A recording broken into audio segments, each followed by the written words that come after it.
ভিডিওতে যে পাতাটি আপনারা দেখতে পাচ্ছেন এই পাতা নিয়ে আমি এখন বেশ বিপত্তিতে আছি। আমি জানি আপনারাই আমার এই বিপত্তি থেকে উদ্ধার করতে পারবেন, এজন্য আপনাদের কাছে পরামর্শ চাচ্ছি। এই পাতাটি কোনো দিনও না খাওয়া মানুষ হচ্ছে আমি। অনেককেই ফেসবুকে বা বিভিন্নভাবে খেতে দেখেছি, মানে পার্সোনালি আমি কখনো সামনাসামনি কাউকে এই পাতাটা কখনো খেতে দেখি নাই আমার আত্মীয় স্বজনদের মধ্যে বা আমার পরিবারের মধ্যে। তো সেদিন বাজারে যখন গেলাম, সে এক যে বৃদ্ধা বসেছিল এই জিনিসটা নিয়ে, তো আমার দেখে খুব মায়া হচ্ছিল তাকে। তো তার কাছে দুইটাই মোটা শাক ছিল, এটাকে মোটা বলি আমরা। তো আমি দুইটাই নিয়ে নিয়েছি। এখন আমি নিজে এনেও বিপদ পড়ে গেলাম যে আমি এটা কিভাবে খাবো।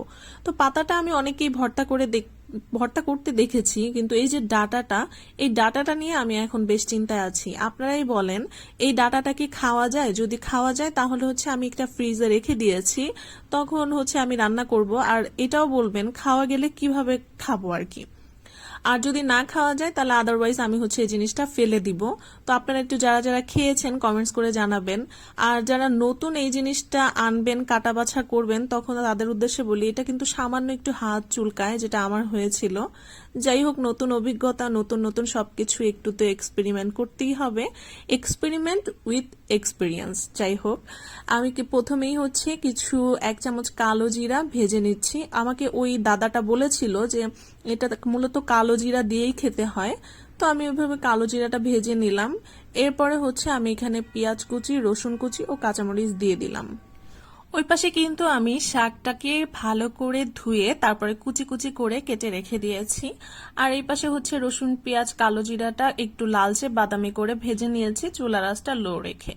এই যে পাতাটা, এই পাতাটার নির্দিষ্ট কোনো নাম আমার কাছে জানা নাই। অনেকে ঘেচু বলে, অনেকে ঘ্যাটকল পাতা বলে, অনেকে বলে যে হচ্ছে জঙ্গলের পাতা। বাট এই পাতাটার মেইন কি নাম এটা আসলে আমি নিজেও জানি না, বা কখনো তো শুনেই নাই, যেহেতু আমি কোনোদিনও খাইনি, দেখিনি। তো সেজন্য না জানাটাই খুব স্বাভাবিক বিষয়।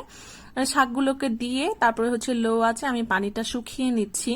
একদম লো আঁচে রাখবেন, এতে করে হচ্ছে শাকটা প্রপারলি সেদ্ধও হবে আর পানিটা খুব আস্তে আস্তে শুকিয়ে যাবে। এখন ভেজে রাখা কালো জিরে, পেঁয়াজ, কাঁচামরিচ, রসুন, একটু লবণ দিয়ে আমি হচ্ছে এইটাকে পাটায় হচ্ছে খুব সুন্দর করে ফিনিশিং করে নিচ্ছি। এত সুন্দর ঘ্রাণ অলরেডি বের হচ্ছিল কালো জিরা থেকে, আমার তো তখনই ভাত খেতে ইচ্ছে করতেছিল। তো একটু ওয়েট করি, দেখি এই শাকটা যেহেতু কখনো কোনোদিনও খাইনি, তো আসলে এটার টেস্টটা কেমন আসে এটা আসলে জানার খুব আগ্রহ ছিল। যতক্ষণ আমি ভর্তাটা বানিয়েছি ততক্ষণই মাথার মধ্যে এই বিষয়টা কাজ করছিল। এখন ভালো করে হচ্ছে ওই যে কালো জিরার সাথে পাতাটা মিক্স করে নিয়ে আরেকবার হচ্ছে আমি সুন্দর করে একটু বেটে নিলাম। খুব সুন্দর করে বেটে নিয়েছি একদম ফিনিশিং করে। আর হচ্ছে এখন হচ্ছে আমি পাটা থেকে কিন্তু অলরেডি একটু টেস্ট করে নিয়েছিলাম, মাশাআল্লাহ এত টেস্ট লাগলো। আর আমার কাছে মনে হলো এই পাতাটার মানে কোনো ফ্লেভার আছে কিনা আমি আসলে ধরতে পারিনি। আমার কাছে হচ্ছে ওই যে কালো জিরা যে ফ্লেভারটা সেটাই বেশি কাজ করছিল। একটু সরিষার তেল দিয়ে দিলাম, একটু গলাটা একটু চিরচির করছিল আমার কাছে মনে হলো। তো মনে হলো যে একটু সরিষার তেল দিলে হয়তো বা এই গলাটা আর লাগবে না। বা হচ্ছে সরিষার তেল না দিলে আপনারা একটু লেবুর রসও দিয়ে দিতে পারেন।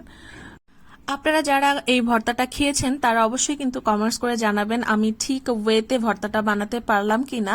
আর যারা কখনো খাননি তারাও হচ্ছে আমার মতো করে একটু ট্রাই করে দেখতে পারেন, আশা করছি অনেক বেশি ভালো লাগবে।